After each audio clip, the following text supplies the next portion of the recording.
Welcome to Imperfect Momming. Our children are constantly looking to us for examples. The term role model doesn't quite cut it here. We are shaping their worldview with every move we make. You see, it's not in the lectures we give or moments where we are actively attempting to teach them. It's in the micro movements we make, the unconscious ways in which we navigate life. We are constantly teaching our children how to show up for themselves, their friends, their future partners, and even their future children. So what can we do to ensure we are raising thoughtful, compassionate, self-aware human beings? We have to become them ourselves. No one is perfect, but we can still all be better, and it starts with self-healing. Let's get to it.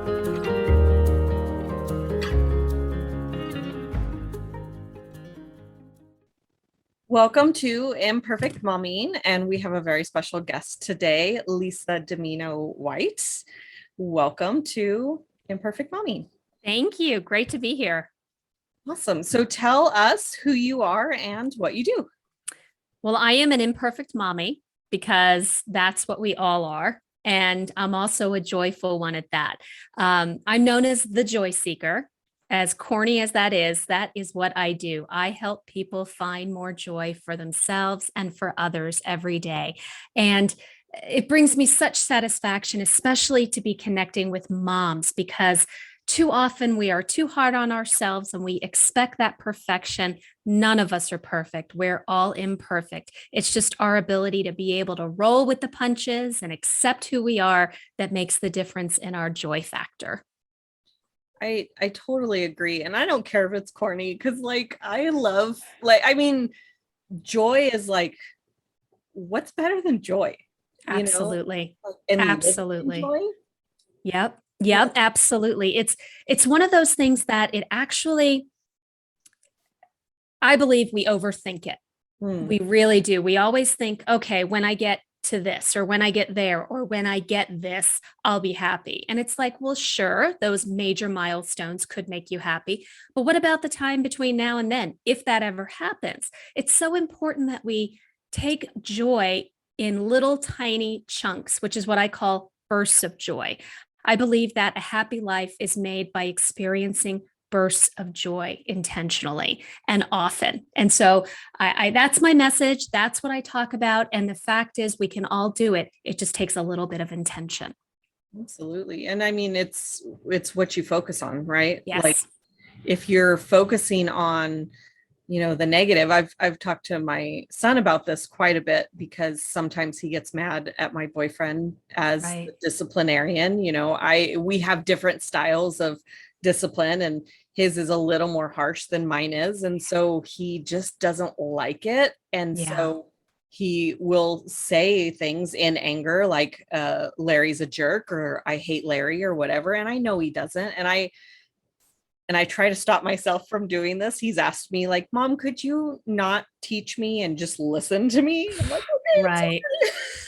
It's so hard though. Like it's my is. default now where I'm like, but look at the other side, right? Like the 10% of the time versus the 90% of the time that you have a blast with Larry. Yeah, like, of course. So much fun together, but there's like not even 10% of the time. It's probably 5%. Right. It's like, I do. it's not, but like, what are you going to focus on? Are you going to focus on 5% of the time when he makes you angry, or the 95% of the time that you guys have fun together? Absolutely. Absolutely. And, another aspect of that as it relates to parenting is the fact that we all have challenges. We all have struggles, and we're doing the best we can. I actually wrote a book about it. It's called Bursting with Happiness. And in it, I talk very openly about my struggles with OCD and anxiety and fear. And when I had my kids, they're now 12 and 9, I knew I didn't want to raise them from a place of fear. I knew that. I intentionally said to myself, you are not going to raise these kids to be scared of life. You are going to raise them to be reasonably cautious and not careless, but they're going to enjoy being kids. And for me, that meant not liking when they were at the playground playing in the dirt, or at a children's museum touching everything that all of the other billion kids that day touched. But I was able to put that discomfort aside for the sake of my kids. Now, of course, they got some really good baths at the end of the day, but the point is, we as moms make such sacrifices to do things that we don't feel good doing, we don't feel comfortable doing, but we know we have to do in order for our kids' mental well-being and for their physical well-being, because we want the best for them. We don't let our hangups or our limitations keep them from living. Yeah. And I really feel like this is divine intervention that we're talking today, because I have a girlfriend that her baby shower is like 3 weeks from now. And I called her to ask her about, she wanted books for her baby shower. So she wants baby books, but I also had a podcast guest say that she gives new moms parenting books too. And I think personal development books. And I was like, that's a beautiful idea. I love that idea, especially with the theme of my podcast. Yeah, for sure. Right. And so I'm like, well, I have a mom guilt book that I could definitely give to every mom who's becoming a new mom, because they give you the baby and then they hand you a sack of guilt along with the baby, usually. Yeah. But so I asked her, like, what kind of book might you want? Like, what do you want to know about parenting that you'd like to find in a book? And she said, I'm an anxious person and I don't want to raise my child in fear. I don't want my son to be like that. I want him, exactly what you said. And I was like, that's if that's not divine intervention, I don't know what is. So I mean, literally this conversation was like Monday. Wow. So, and today's Thursday that we're recording it. Yep. I get it. Yeah. And good for her. Good on her, because she's aware of her Right. tendencies. I mean, for me, everything was, I got to protect him from every possible thing that could harm them. And that's what we do as moms, as parents. We will protect our children till the end.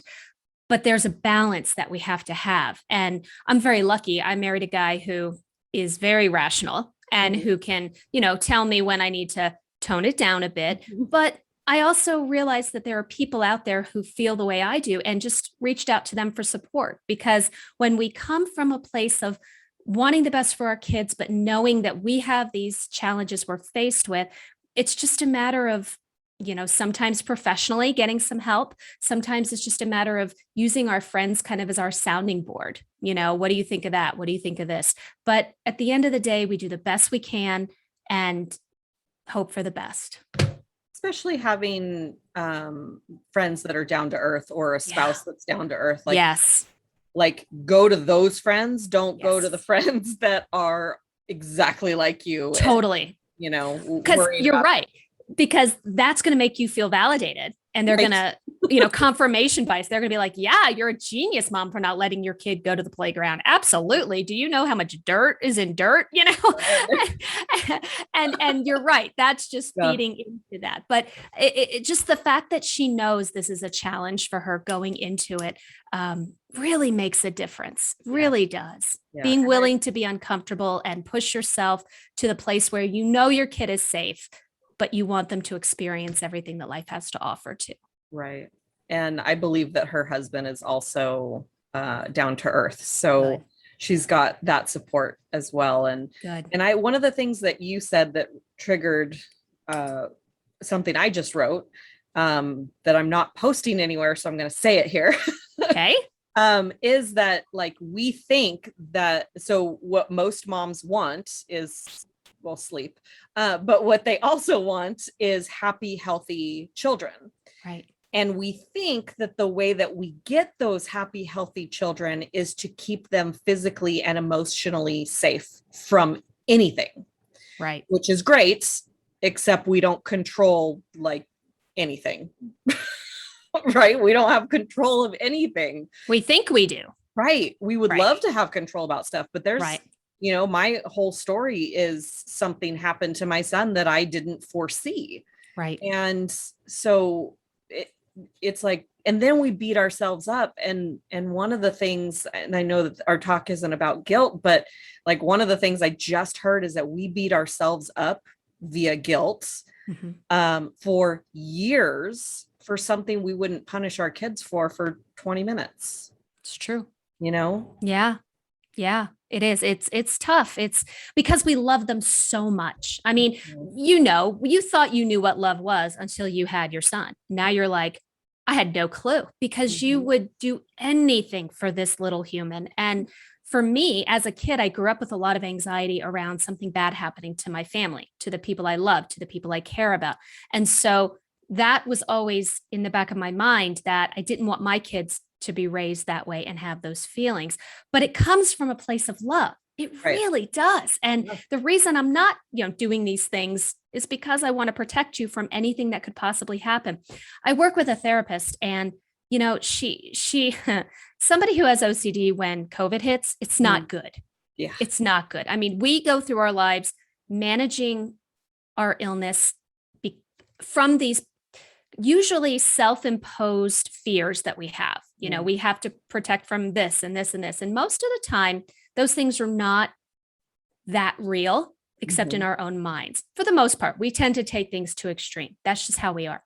However, when you have doctors and scientists on the TV telling you, wash your hands, wash your hands, wash your hands, we go, oh, okay. And we take it to the extreme. And we have the bloody hands to prove it because this is a real threat. And this is something we have to protect our kids at all costs. When COVID hit, terrifying.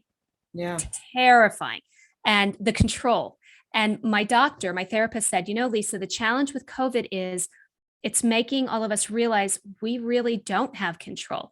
Even though pre-COVID, we felt like we did. I can drive from here to Target and get there. And I don't even think about it because I've done it a gazillion times. But this is opening a can of worms where it's making us really recognize how little control we have. Yeah. And it's terrifying for somebody like me and for any of us, really, because again, we want to protect those kids from any perceived threat. Right. And that's hard when there's something out there that makes us feel as uncertain and as vulnerable as this does. Right.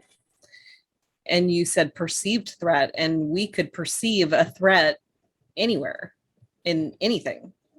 And that was actually the control piece was a blog post that I never wrote that was inside of quarantine. That the idea I had, excuse me, was that the only thing that we've lost is the illusion that we have control. And we never did. We never knew what was going to happen 5 minutes from now, let alone. But there was so much anxiety inside that our brain just wants to protect us exactly from emotional and physical harm. And again, from love. And even though, our brain loves us, like our brain is self-protecting. Yes. And so, you're exactly right. And it's hard because when COVID started last spring, I locked us down. I said, okay, we are not seeing anybody. We're not going anywhere. We're not doing anything. And I could do that. And we did do that for 3 months. We did that. And I noticed that my son was starting to not do the things he was doing. He wasn't FaceTiming friends. He wasn't on his video games. He was 12. Actually, he was 11, turning 12. And it scared me enough to recognize that I needed to find another way to manage my fear, because this all or nothing extreme, like my husband will say, well, with whatever, flying was a big thing I wouldn't do forever because there's a 0.001% chance the plane would crash. And my husband would say, but there's a 0.001%. And I'm like, so you're telling me there's a chance? Right. You just proved my point. And so with COVID, the risks were relatively low if you followed proper safety precautions. I wasn't willing to take those risks, even if they were 0.001%. Right. When my son started exhibiting these responses that were not healthy, that I was worried about the mental health side of it, I said, okay, I've got to figure out a way where I can be okay with some risk. And that's hard. Did you say that he stopped playing video games? That's interesting because my son stopped playing after about 3 months. Like we were shut down, but my boyfriend was in and out of the house because his job didn't shut down. His job got ramped up. Like he works Oof. for an internet company. Oh dear. So, and he's inside people's houses all the time. And he wasn't worried about it. And so I was constantly exposed in my mind. It was like, Right. you know, it's who knows? And we may have had it, we may not have. We never got tested. I think he did. But it I never got a test. I don't, it's gross, like, and it hurts, like shoving things up people's nose. No, thank you. I'll just stay home if I feel sick, you know? Right. And anyway, I lost my train of thought. But so I knew that this was a once in a lifetime thing. Like we haven't had a pandemic for 100 years. We're probably not going to have another one for another 100 years. Like you're home from school Right. 3 months early, right? 2 months early. Right. Go sick, like enjoy yourself. I still have a job to do. I'm still Right. stuff I have to do around the house and make income and all of that. And so go sick. And it took about 3 months for him to be like, yeah, I'm over this video game thing. And which I just found that interesting. But yeah, Yeah. and that was about the time that I saw a video too, if I'm not mistaken, of you know, a teen killing himself over his remote breaking, his TV breaking. I think I read that. I remember read that because threw- yes, because he felt worried of telling his parents because I think they had just bought him a new one. Oh, it's That's heartbreaking. I know it, right? And I mean, I didn't wake him up. He was in bed, but I went into his bed and I was crying. I was like, you know, and I don't usually show him that, but I was like, please don't ever do anything like that. Don't ever think that you can't come to me for any reason. And, you know, he's come to me since then with some pretty sensitive stuff that, good, you know, I've talked to other moms about, and they're like, he told you that? That's incredible, you know, and it doesn't feel good to hear the information, but it feels good that he's, you know, telling me about it. Right. Yeah. Right. So it was a difficult time for all of us. And it just really pushed me beyond what I was comfortable doing. And I realized that I can do uncomfortable things. I don't have to be comfortable in order to do something. And I think we as moms, I mean, that's our MO, whatever our challenges are, we're always doing things for our kids, even if we don't want to, right? And it's just so important that we recognize that, you know, we recognize how great we are and we're not perfect. And the expectation that we should be is just horrible because we're not perfect. And quite frankly, the best piece of advice I would say for your friend who's about to have her baby is, you know, everybody can give you advice, but at the end of the day, everybody has a different opinion. I can remember being in the hospital when I had my daughter, and she had to be in the NICU for a day, and the NICU nurses told me something, and then the regular nurses told me something, and it was completely contradictory. And in that moment, I realized, you know what? There's more than one way to do things. Nobody's going to agree that there's only one way to do this right. So just follow your gut, trust yourself, and just know that what you're doing is coming from love. Yeah. And your intuition, like that's it. Intuition is on point, right? Like absolutely. It's there. And when you trust yourself. Yes. Yeah. Exactly. I always ask for advice to give, you know, give advice to moms in general. Would that be your advice, or do you have a different piece of advice for everyone else? You know, for everyone, I really believe that the key to happiness, or one of the keys to happiness, is to accept the fact that sometimes good enough really is good enough. And this one, I live so hard by this one because we work and we worry so much and so unnecessarily about stuff that doesn't matter. And we don't recognize our greatness because we're so busy focusing on the things we think we're having shortcomings on. And so, you know, I've met a mom who, this woman is amazing. I mean, she works outside the home. She's got 2 kids. She's got it all together. And she was beating herself up because she did not make the kid's birthday cake. Really? Really? Yeah. Do you think the kid cares? Why are you putting this kind of pressure on yourself? There is no trophy at the end to say you made every single birthday cake every single year. We put these self-imposed barometers on our lives to indicate if we're doing a good job or not. I was coaching a client. This is great. I was coaching a client, and she's a mom, 2 kids. She loves her house a particular specific way. Mhm. She's just, I think her house growing up was just perfect. I mean, perfect. And she was struggling with the idea of letting it go and doing something in the moment with her kid. If the house wasn't put together, she didn't feel she could do that. And I was challenging her on that and asking questions. And finally, I picked up my laptop.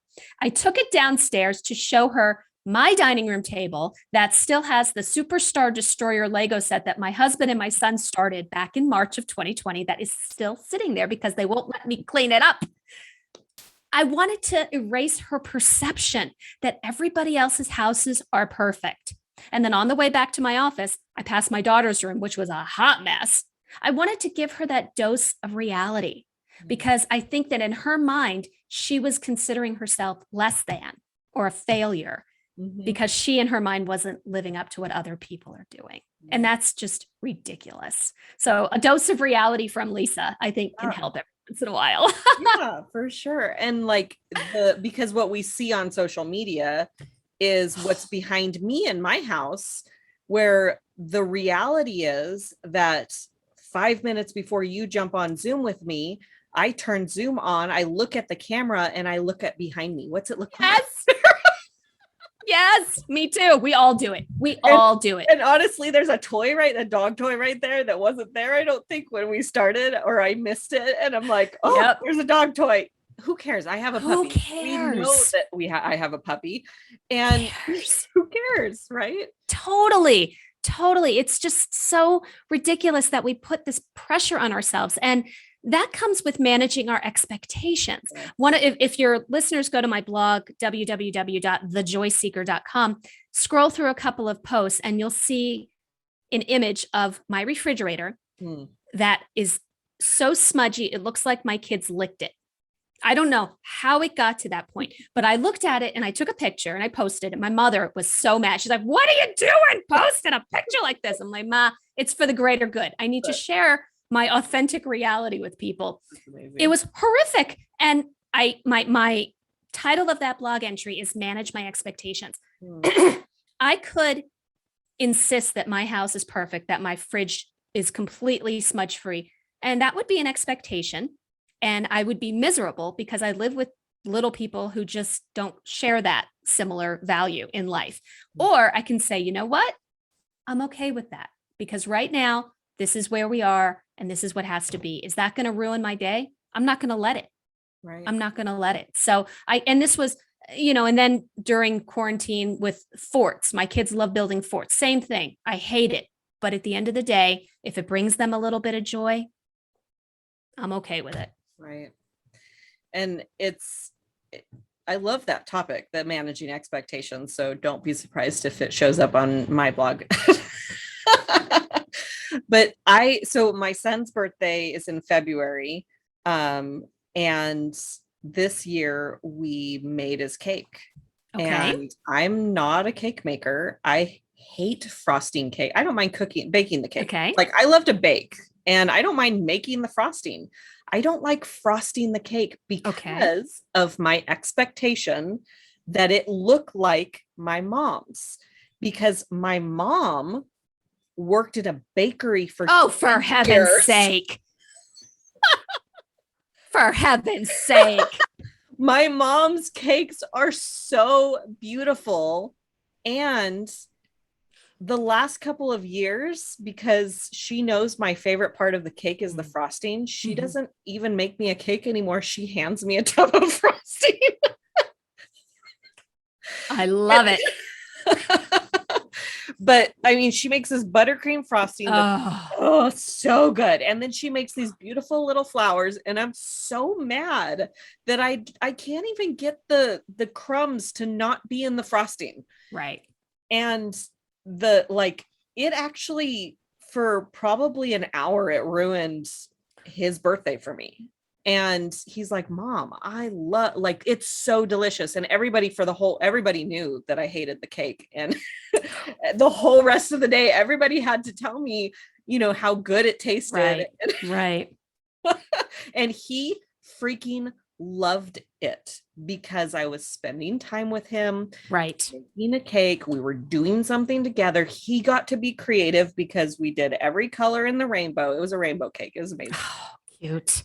And I mean, the cake was one color, and the bottom piece was one color, the top piece was another for color. heaven's sake. Wow. Like, it was just fun. It looked like Yeah. crap, but it was so much fun. And it only looked like crap based on my expectation of it looking like my mom's. Bingo. Yeah. Bingo. Huh. But I will forever remember that I was mad at that cake. But I will also forever remember that it was a lot of fun. Yeah. So, but it's like, what are you going to focus on? Right.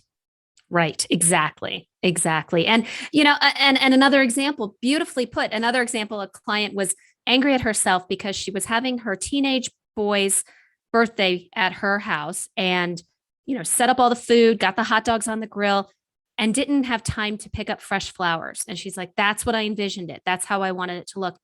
And I looked at her, I said, do you really think that teenage boy cares that there weren't fresh flowers there?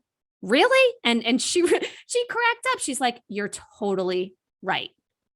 How could I have gotten so spun up about the fact that there weren't fresh flowers when he couldn't have cared less?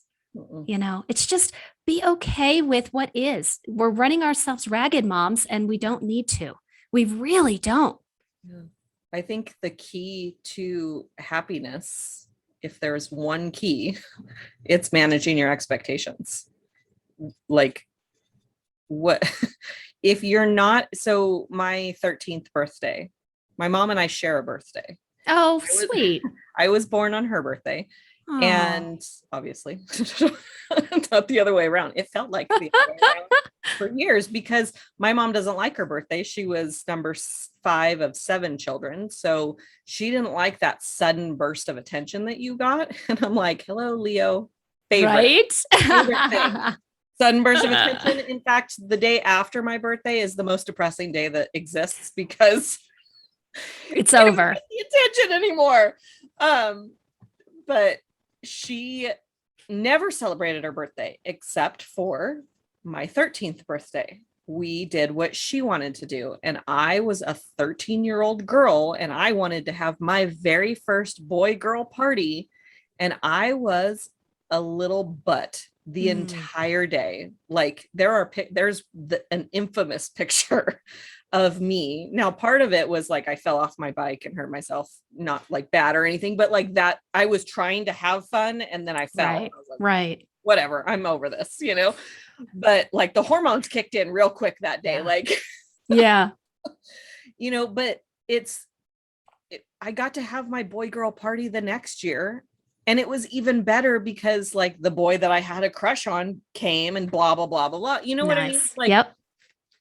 It's what you focus on. But if I didn't have the expectation of having the boy girl party on my 13th birthday. Right. Your rigid expectation. Yeah. Yeah. It wouldn't have, I wouldn't have ruined my mom's birthday. Someone who never takes time, never focuses on herself at all. She's so selfless and it haunts me.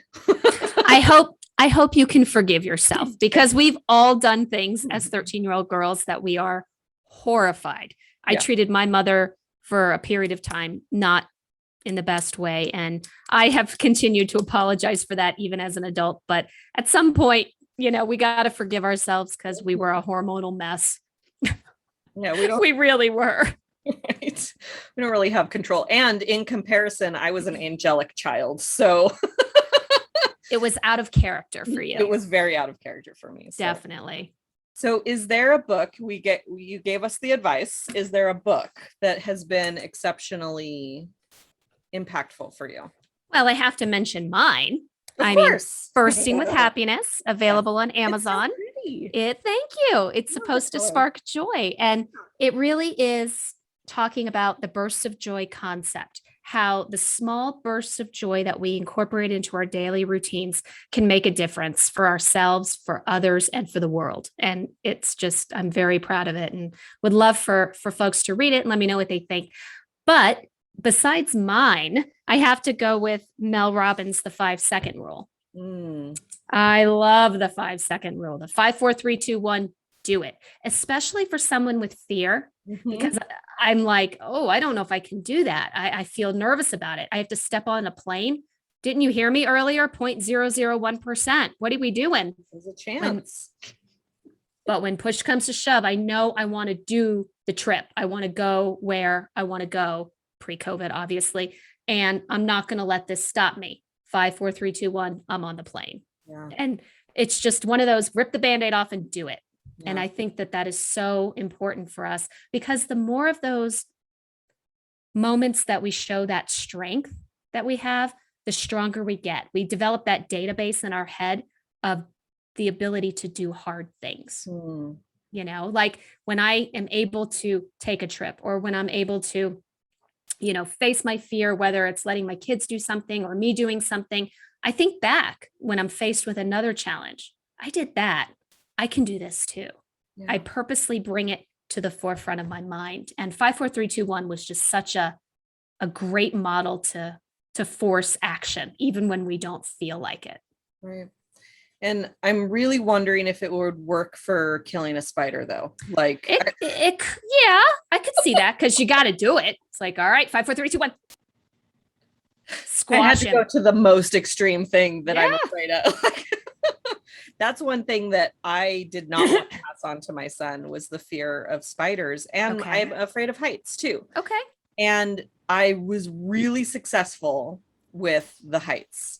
And I was successful until someone else got involved with the spider. So someone else showed fear about the spider. So he's afraid of spiders now.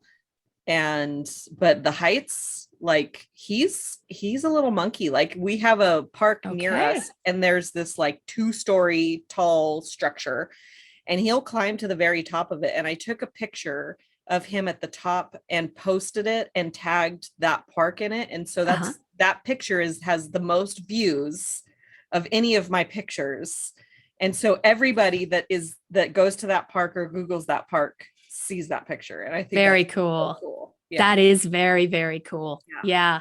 Well, and you know, I mean, it's one of those things where not all of our shortcomings have to be changed or fixed. I mean, it really is a balance. What are the shortcomings that you have that are keeping you from living the best life or to be your happiest? Obviously, my fears, my anxieties around COVID, around the uncertainty, I needed to get that under control.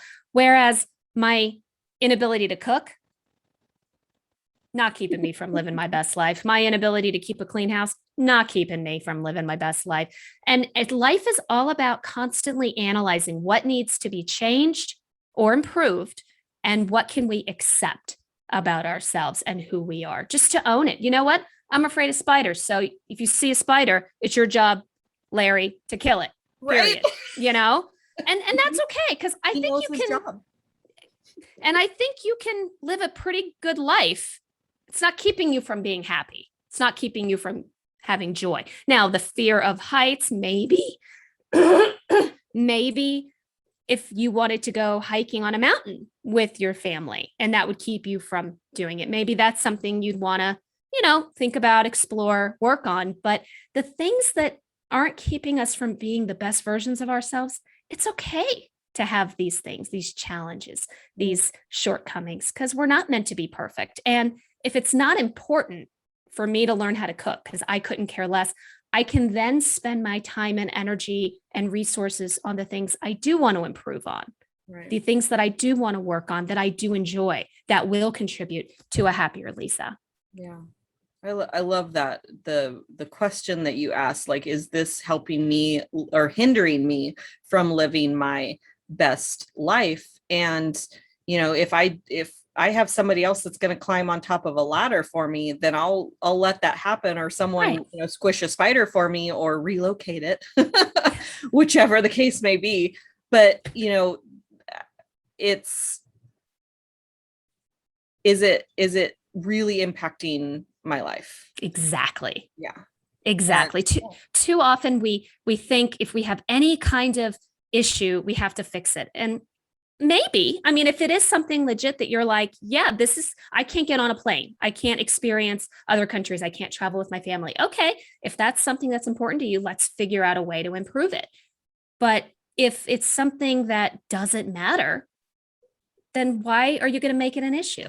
Right. Yeah, absolutely. I love that so much. Where can, I know you've mentioned it, a couple of places people can find you. Yes. So, but to reiterate, where can people find you? So the best place is my website, thejoyseeker.com. Lots of good stuff on there. Blog posts, just a couple of, there's a link to my book. I also host a podcast also called Bursting with Happiness. There's a link there as well. The book was just so much fun and I wanted to keep the conversation going. So that's what I do with the Bursting with Happiness podcast. But any moms who want to connect with me, I'm at lisa@thejoyseeker.com. I have a really special program just for moms. It's called Stop the Spiral. And the spiral of feeling inferior, the spiral of not finding those joyful moments, the feelings of not having enough time. I help moms reprioritize and look a little bit differently at their lives, the scope of their lives, and what they're putting pressure on themselves for that they don't need to do. Yeah.